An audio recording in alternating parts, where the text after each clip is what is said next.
boys and girls. My name is Moses, and I have come here from heaven just to tell you what heaven is like. We have some questions about heaven, like what does it look like? How far up is it? Will I even see heaven? And the Bible says we're going to live forever. So won't that get boring, always being in the same place? I've been in heaven for 4,000 years, but I came back to let you know a little bit about it. It's really kind of interesting because for 4,000 years, it still feels like I was just down here with you yesterday, with my people. Feels like a blink because it's so amazing. So let's start with how far up is heaven. Let's talk about that. Is heaven really even up? What do you think? And where do we get this idea? Right, because there's an idea. Everybody says, well, heaven is up and hell is down. Up is good and down is bad. One astronaut, he got into space and said something like, well, I blasted through the atmosphere, I went through all the clouds, I made it into space, and I don't see God. Well, what's wrong with that one is that God is not just a physical being, a spirit. And heaven is a spiritual place. It's not in a cloud or sitting on a cloud, it's just where God is.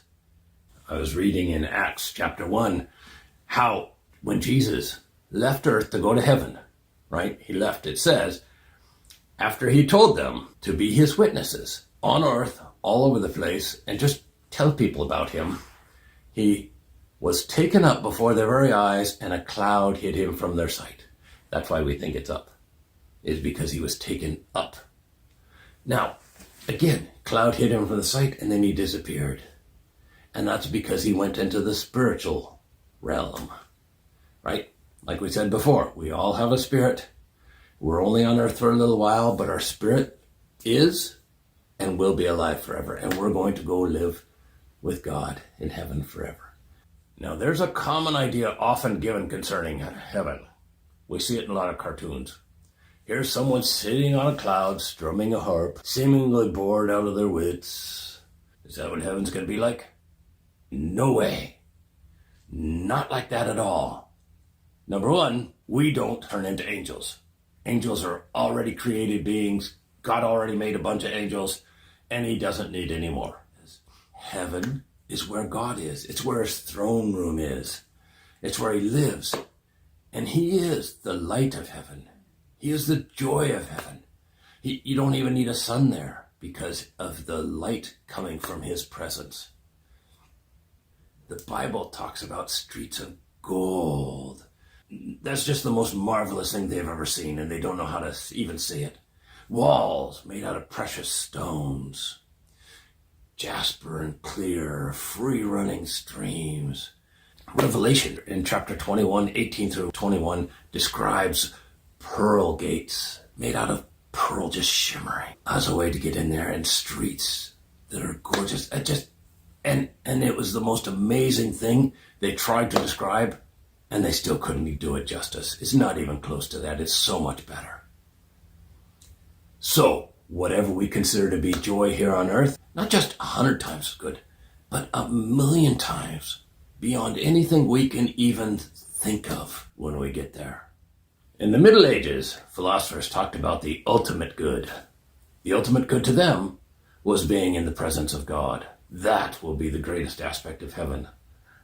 Those who are there will be right with him, right next to him, in his immediate presence. In a spiritual body where we're cleansed by Jesus, we can be right next to God. And it's going to be so incredible, the ultimate being in the universe who created everything with just a blink and a thought.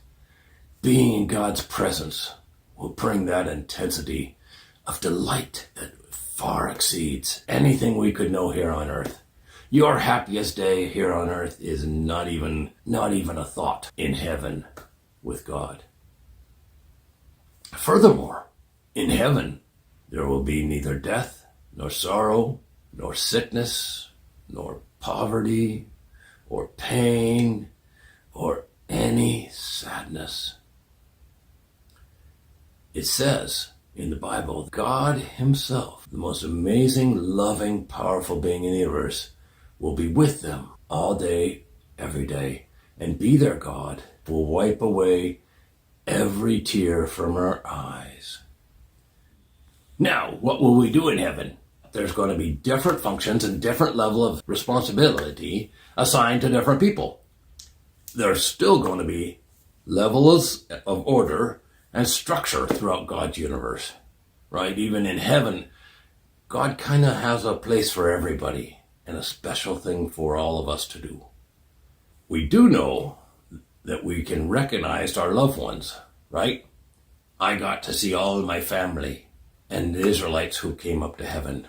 We're going to recognize our loved ones in heaven, and we are going to experience great joy over being reunited with them, right? You can see them and you can share stories. Luke 23, 42 and 43 says so, as well as Hebrews. Your real self, you look like you even. Your real self will live on in heaven. Not some shadowy part of you or like a ghost or anything, nothing like that. I look just like me. I even get to keep my beautiful hair. So gorgeous. Right, just like Jesus came back and they could see how he had died with the holes in his hands and the pierced side. You look like you even when you get to heaven.